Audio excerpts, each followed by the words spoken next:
Que Dios te bendiga mucho, bienvenido a este canal de YouTube. Este mensaje titulado retroalimentación es porque la retroalimentación es la respuesta que emite el receptor de un mensaje para dar a entender que comprendió el mensaje, que entendió el mensaje y el propósito con el cual dicho mensaje le fue remitido a él.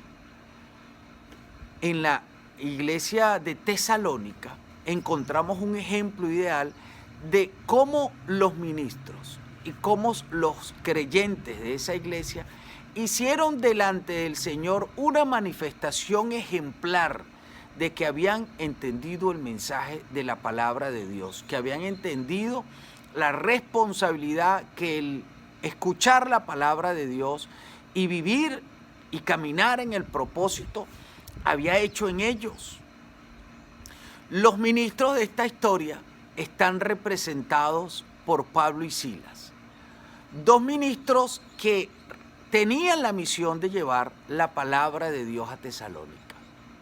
Y a través de su vida, a través del ejercicio del ministerio en esa iglesia, y obviamente a lo largo de toda la iglesia, pero en este caso quiero hablar nada más de esa iglesia, encontramos cómo esa retroalimentación de esos dos ministros se convierte en un ejemplo digno de imitar, en un modelo ejemplar. Cuando esos ministros van camino a Tesalónica, fueron azotados, encarcelados en la ciudad de Filipos, pero esto no los detuvo, porque incluso estando encarcelados, después de haber sido azotados, encadenados al cepo, en las mazmorras de Filipo, dice la palabra que allí ellos cantaban y adoraban al Señor. Y esto trajo como consecuencia que ocurrió un gran terremoto y las autoridades reconocieron el respaldo divino de Dios sobre esos ministros y terminaron liberándolos para que continuaran con su camino. Estos ministros nos dan a entender que estaban completamente identificados con la misión que habían recibido de parte de Dios y que sabían que más allá de toda tribulación que les tocara enfrentar, como estaban caminando conforme al propósito y a la misión que habían recibido, Dios lo iba a respaldar. Y no dieron al traste, demostraron que la constancia, que la disciplina eran su mejor arma, que la paciencia debía tenerlos caminando conforme a la palabra del Señor más allá de toda tribulación. Y no dieron al traste con la misión que habían recibido. De ninguna manera se devolvieron de Filipos. Estaban completamente convencidos que el lugar a donde habían sido enviados por Dios era una misión que había que concretar, que había que completar. Y siguieron adelante. Entonces nos demostraron que los ministros del Señor no se detienen ante las tribulaciones y en medio de ellas lo único que hacen es mantener la fe, la esperanza, la constancia, la disciplina y la paciencia firme en el Señor en quien han confiado y de quien han recibido tan noble misión. Llegaron a Tesalónica. Y cuando estos ministros llegaron a Tesalónica, comenzaron a predicar la palabra del Señor. Lo único que predicaban era la palabra del Señor. Usted lee la primera carta de Tesalónica en los primeros 2 capítulos, incluso en el tercero, y se da cuenta de que ellos predicaban la palabra del Señor sin artimañas, sin estrategias humanas, sin hacer uso de una gran elocuencia rebuscada, que tratara de agradar a los hombres. Su única función era agradar a Dios. No trataron de engañar a nadie, no alababan, no lisonjeaban a las personas, no le decían a la gente lo que la gente quería escuchar, sino lo que tenían que escuchar, que estaba allí establecido en la palabra de Dios, y era que necesitaban arrepentirse para recibir por la gracia de Dios el perdón de sus pecados y ser bautizados con el poder del Espíritu Santo, para ahora estar en los libros de la vida eterna que el Señor Jesucristo había dejado allí para aquellos que creyeran en Él, para recibir del Espíritu Santo su unción maravillosa. No inventaron ninguna excusa, no inventaron ninguna estrategia humana, no convirtieron la iglesia en un circo para atraer a la gente de ninguna manera. Dice la palabra del Señor y está escrito allí que ellos no se levantaron como unas grandes autoridades entre el pueblo a quien le estaban predicando, no. Por el contrario, se comportaron como niños, todos al mismo nivel. Fueron como una madre amorosa, como una nodriza, que recibe en su seno a sus hijos para educarlos, para formarlos. De ninguna manera demandaron gloria u honra de aquellos que estaban recibiendo la palabra del Señor y de esa iglesia a quien estaban formando. No, esos ministros de esa manera se convirtieron en dignos ejemplares a seguir, porque imitaban a Cristo, no imitaban a los hombres. Jamás, dice la palabra, que se convirtieron en una carga para aquellos a quienes le predicaban. No, por el contrario, desde que llegaron a Tesalónica, esos ministros trabajaban, y me estoy refiriendo a trabajos normales. El apóstol Pablo y Silas trabajaban en la construcción, en la elaboración de tiendas, para ganarse el sustento, de manera tal de no convertirse en una carga económica para aquellos a quienes le predicaban al Señor. De ninguna manera dice la carta que ellos llegaron allí con avaricia, es decir, para hacerse del dinero de la gente a través de la manipulación, del engaño o incluso por merecimiento propio, ya que le estaban enseñando el camino de Cristo.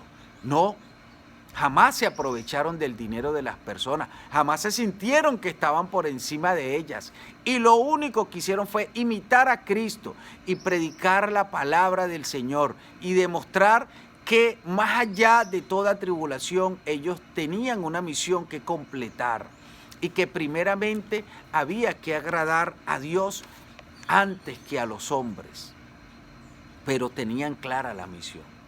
Esta actitud, este desenvolvimiento de estos ministros fue la mejor retroalimentación que ellos pudieron emitirle al Padre Celestial para demostrarle que habían entendido el mensaje de la noble misión, de la noble tarea que habían recibido. Ahora, ¿cuál fue la retroalimentación de los creyentes? No solamente con respecto a estos dos ministros ejemplares, sino con respecto a Dios. Y es que el apóstol Pablo y Silas, una vez que establecieron allí la obra del Señor, que predicaron por un corto periodo de tiempo, decidieron marchar para continuar con su obra misionera. Y tiempo después envían a Timoteo a que, a sabiendas de toda la tribulación y toda la conflictividad y la oposición en la cual había crecido esa iglesia de Tesalónica, la cual procedía primeramente de los compatriotas judíos que se levantaban en contra de la predicación de Cristo, entonces envían a Timoteo a que constatara el estado de la iglesia, obviamente que temiendo de que ésta hubiera dado al traste debido a tan fuerte y tan férrea oposición. Cuando regresa Timoteo, Timoteo regresa contento, feliz, con una retroalimentación de que esa iglesia había entendido lo que la palabra de Dios significaba. ¿Por qué? Porque esos creyentes, cada uno de ellos, entendió, a pesar de que Pablo y Silas, los ministros, habían continuado con su labor misionera y no habían permanecido allí, que la continuidad de esa obra era un asunto de carácter individual, que la salvación de cada uno de ellos ya la habían recibido a través de la palabra, por medio del Espíritu Santo, pero que la continuidad de esa salvación, que el cuidado de esa salvación tenía un carácter individual y que cada uno de ellos debía darle continuidad a la obra de Cristo en su vida, que no tenían que tener una dependencia de un ministro que estuviera allí, sino que se habían quedado en la presencia del Espíritu Santo, en la presencia de un Dios omnipotente, de un Cristo glorioso que por gracia les había dado la salvación y que estaba con ellos siempre. No pusieron su mirada en toda la tribulación que enfrentaron. Jamás dijeron, bueno, de ahora que creímos en Cristo, parece que el mundo se nos viene encima. Parece que se levantan cualquier cantidad de opositores y ahora los ministros no están aquí, ¿cómo vamos a hacer? Dejemos esto hasta aquí. No, de ninguna manera. Esa gente se mantuvo caminando en el digno ejemplo que recibieron de sus ministros. La retroalimentación de ellos fue darle continuidad con fe, con esperanza, con paciencia a la palabra que habían albergado en sus corazones. Dentro de ellos mismos se levantaron ministros que predicaron la palabra.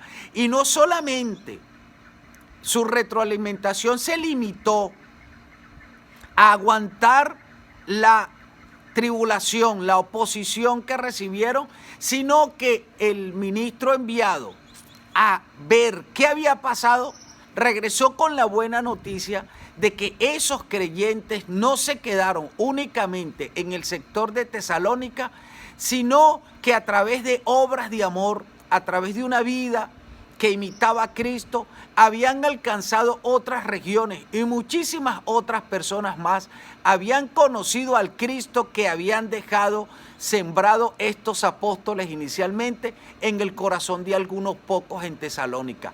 Y otras regiones conocieron de Cristo por el accionar de estos ministros. En su mente, en su corazón, había quedado grabado que Cristo en nosotros era la esperanza de gloria.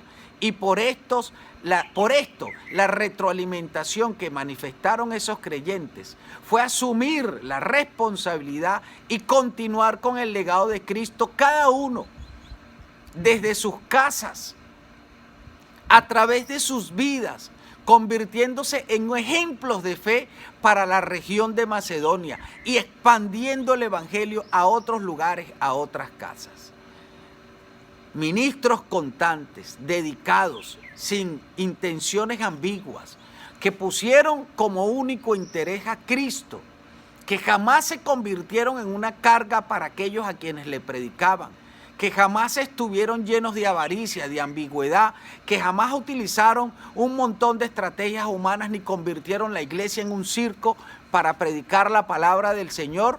Fue la mejor retroalimentación que el Padre recibió de aquellos hombres a quien Él les había dado el don de la predicación de la palabra. Y creyentes que entendieron que su dependencia absoluta era del Señor y que más allá de toda tribulación había que continuar con el legado de Cristo, caminando en la palabra del Señor, haciendo de la palabra del Señor su estilo de vida y compartiendo el mensaje de la palabra con otros. Es la retroalimentación correcta que ministros y creyentes, que los hijos de Dios debemos darle al Padre con respecto al mensaje del evangelio que hemos recibido. Ese evangelio es que a su tiempo Cristo murió por nuestros pecados y hoy vivimos para Cristo. Que Dios te bendiga mucho.